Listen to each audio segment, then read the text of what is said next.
Hi. So I'm so excited here to bring you Sara Habbab. So she's an artist, creativity coach. She finished 365 days of creativity, and she was on a journey where she created art every single day. And now she's on the journey to 1,000 days of art. So here today, I just want her to go over how to find that daily inspiration, because when you're growing online, it can be hard to find inspiration every day, what to post, sometimes multiple times a day. So just finding that energy within yourself and keeping yourself inspired and honoring that inspiration that you have. There's no one better to bring this message to you than Sara Habbab. So welcome. Hi, thank you for having me. And I'm so thrilled to share this with everyone in your community because this is something that every creative period needs. Any kind of discipline that they're practicing, they need that daily inspiration. So one thing that you said about how to find daily inspiration when you're growing online, but I want to take it one step back if that's possible. And I want to say that the first thing that we start with is our intentions. If you want to have that creative space and like that inspiration to come through, it's kind of like clearing space for it, right? Imagine that you are in a room and you have a cluttered furniture everywhere and you want to bring new furniture to decorate. Where are you going to put it if it's full with that, right? So what I'm saying, what I'm using that metaphor for is when you are posting or like when you're growing your social media, take, in a way it's kind of sounds like a little counterintuitive, but like take the focus off the growth itself and put the focus and intention on why are you creating and what's the like what is it that you want to give with your creation, right? So one thing that what other people call why, I call intentions. And the reason why I call it intentions is because it's a broad thing. It has few different elements to it. So the number one is, what is it that I want to create in the world? What kind of feeling? And if you don't have a good answer of like a precise answer of what is it, because you're still experimenting with different creative outlets, expressions, and you're not sure what to niche down on when you're creating. And hey, art is very broad. Who says that you have to stick with one thing when you're making art, right? Like you could be an author, poet, creativity coach, all that Yes. stuff. And I'm referring to Katie in here, you guys, in case you don't know, an influencer, like all of it together. So art comes in like different forms and you could combine all of them. But to go back on um intentions, focus on what is the feeling that I want to be giving. Because when you're creating and when you're growing and when you're connecting with audience, it's like, why the hell are they connecting with you? What are you giving? There's a feeling that you're giving them. There is something that they're getting. And second is that, what do you want to feel when you're creating, right? It's for you. Like, and I feel like maybe sometimes it needs to be flipped. Like you come first on days that you need self-care, or like on days when you dread, you just want to shut all the doors and just sit in your room. Those are the days that you focus on your own feelings. What is it that you want to be feeling versus where you at? And then what is the message? And those are things that you teach, you Mhm. yourself teach. Like those are things that I kind of like, it's funny because those are things that we learn from each other. So that's something gonna come later. So I'm gonna be talking about the Awesome. inspiration. And um yeah, so those are the first things that we start with, intentions. And then we move into how to get inspiration every single day. Now that you cleared the room, the same metaphor of like a room full of furniture, you clean the furniture of all expectations of everything. Now you're gonna start getting furniture in. And the most important thing is not to judge whatever inspiration coming through, just act on it.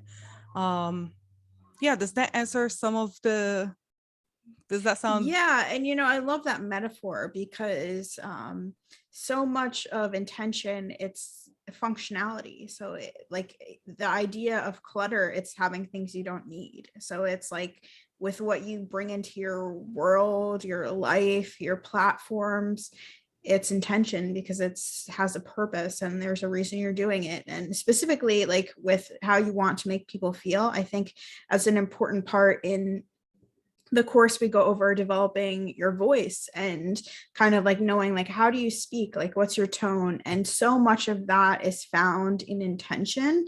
And I love how you say get rid of that expectation, because so much of the time, and this has happened to me in my journey, people can place expectations on you and it could change the way you show up, it could change your voice, it could change your tone. And I personally, at the 3,000 mark, someone said to me, they implied that I wasn't worthy of those followers. And I started showing up like I was unworthy.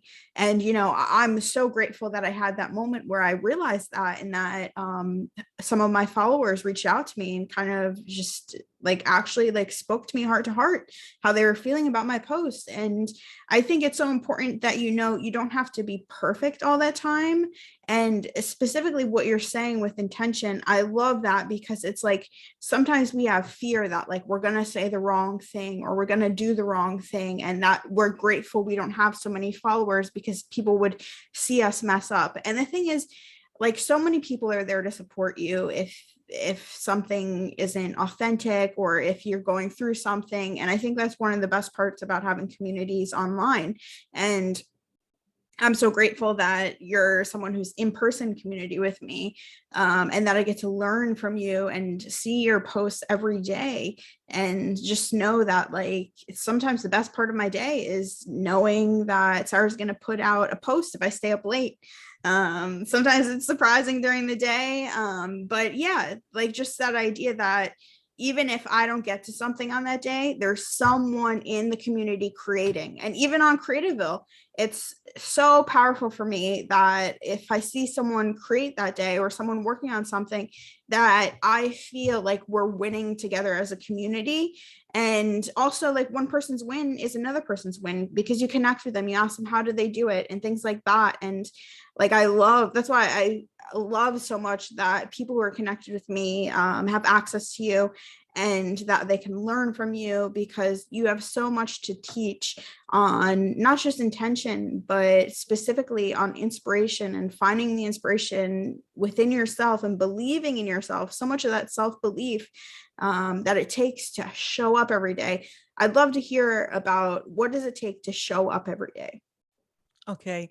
So what does it take? It goes back again. I'm going to go back to intention only because that matters so much. And the reason why I'm focusing on this is because let me walk you through where I was before as an artist.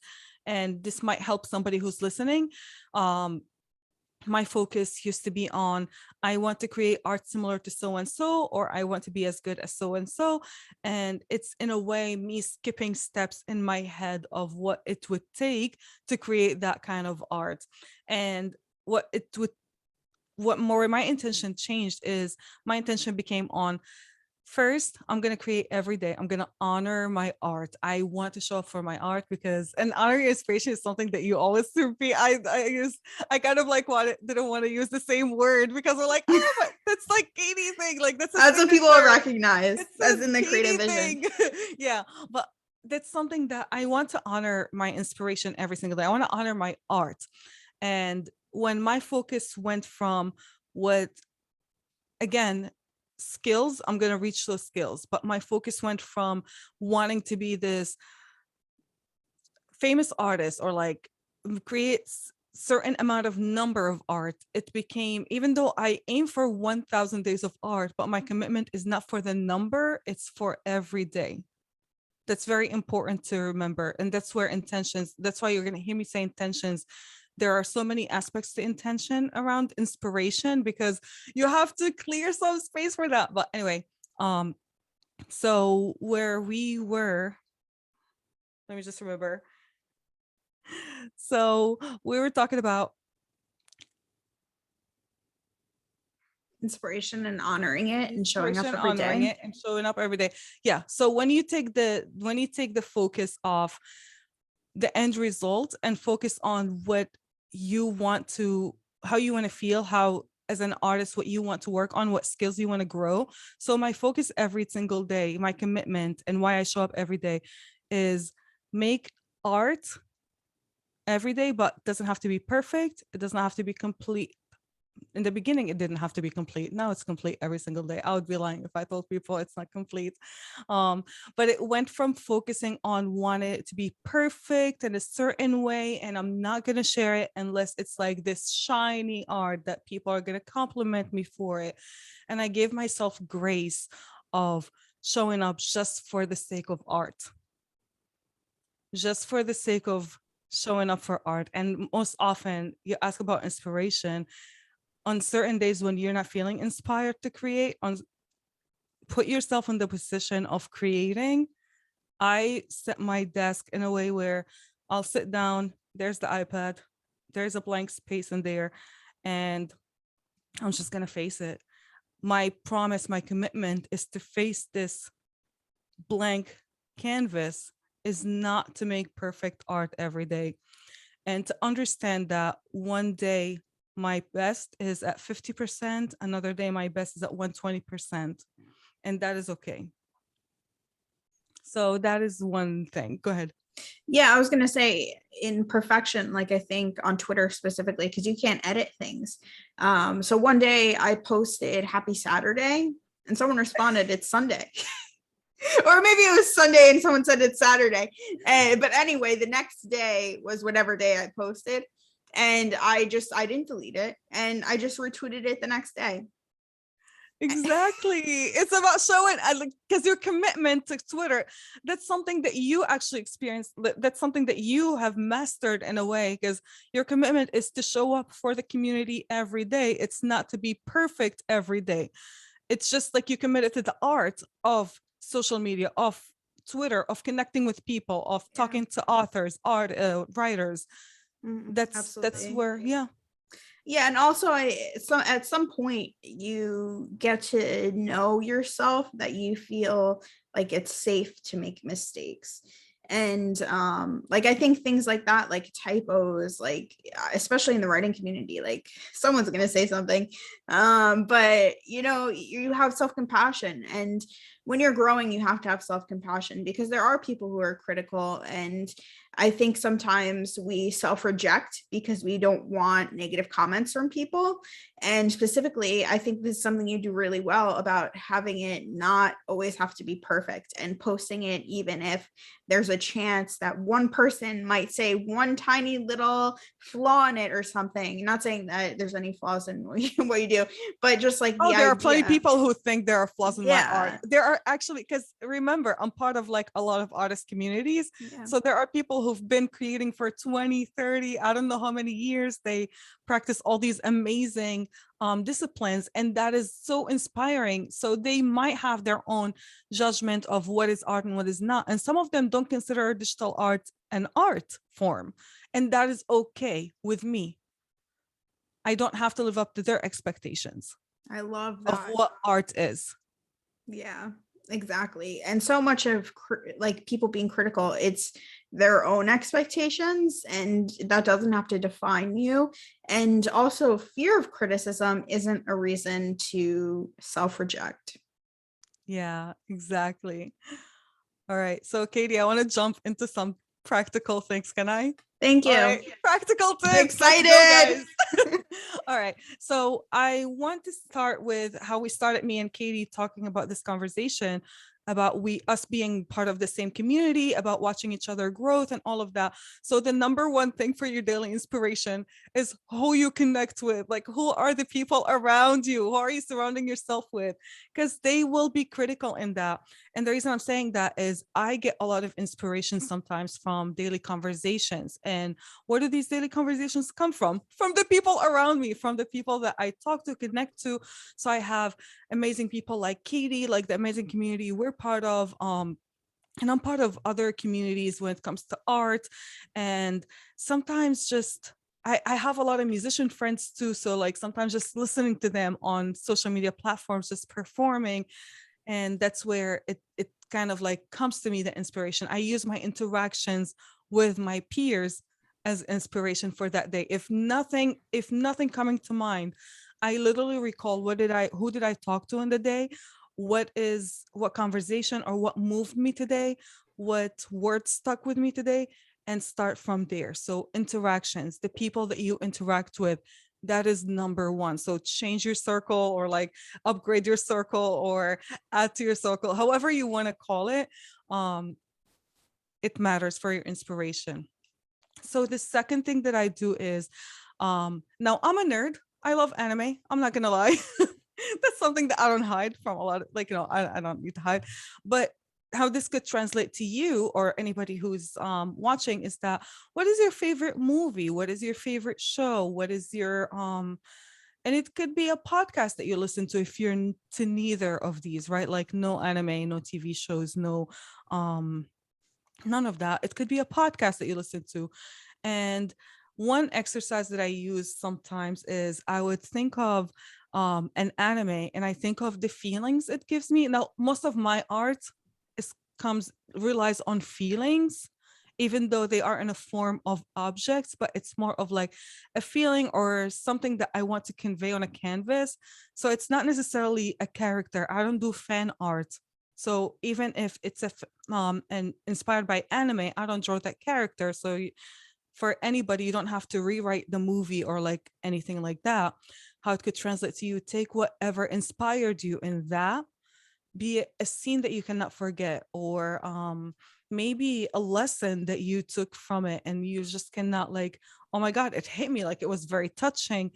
Take that and try to transform that feeling into whatever form of art that you do. So use your favorite things, as in like movies, TV series, and all of that. The third thing is music. Ta-da! Everybody's like favorite thing. I bet like these things that could sound like basic to some people, but if it sounds very basic to you and you're like, oh, but these are like things that everybody knows, and you still are not getting inspiration, I'm not sharing with you that the secret is not the movies or the TV shows or the music or the conversations. It's what you do with it, it's how you sit with it and how you use it to get whatever that you want to get on paper, canvas, in your song, or like, rewrite it or anything. But what if you take a song, or back to the previous, it's a whole nother exercise that I do. If you take um the situation, or that, not necessarily the feeling, if you don't want to base it on a feeling, if there is a situation that stuck with you, right? There is a series of events, be it in the song or the series or anything, and you want to rewrite it. How would you rewrite it your own way? Now, for me, how would I redraw it in my own way? How would I recreate it in my own way? Right? So take it and add your flavor to it, flip it your own flavor, your own way. Um, and of course, nature. Nature is the mother of inspiration. There is nothing that inspires artists more. Honestly, everything we learned as human, if you want to think about it, we literally think of flying because we've seen birds. We think of swimming because we've seen fish and whales and all of that. And we then aspire to go to space after that because we learned that we can go high. Okay, how about if we go higher? Can we leave this planet? Oh my god, we can't. So that could be um if you watch nature, there's so much inspiration in there. um what if you recreate, again, going back, this one's going back to feeling. What is the feeling that a sunset would give you, a sunrise would give you? What is a feeling that you feel when you listen to water just flowing in there? And honestly, just observing animals. There is a language that you could see animals speaking together without, and I'm getting a little spiritual in here, because there are times when I just sit and I watch how they interact with each other. I love, it's going to sound a little weird, but I love that when ducks are ready for their afternoon nap, after they've had their food and everything, they're getting for their nap, there is a certain way that they communicate, and a dance and like a moves that they move, and then they all go to nap. And I just sit there and like, wow, like that is a beautiful, it's a beautiful thing. And I take that, and that will give me inspiration. Even though I don't draw ducks, I'm not gonna use them, but I'm gonna take that feeling and use it in my art. So those are some tips that I use. Okay, so just to recap, the practical tips are surround yourself with people who inspire you, absorb what inspires you, and create from that space. Listen to music that inspires you, rewrite and recreate the story it inspires inside of you. Get into nature, recreate the feeling nature inspires inside of you, observe and create. Yes. Awesome. So wonderful tips. Thank you so much for doing this and being a part of this today. If you want to connect with Sara Habbab, she's in Creativeville all the time, so you can message her, and she's very responsive. She's such an inspiration to me personally, and I'm so glad that I could bring this to all of you here today. So really take these tips and put them into action, because you deserve to honor your inspiration every day and to know that you can trust yourself and the ideas that come into your existence and being. Thank you, Katie.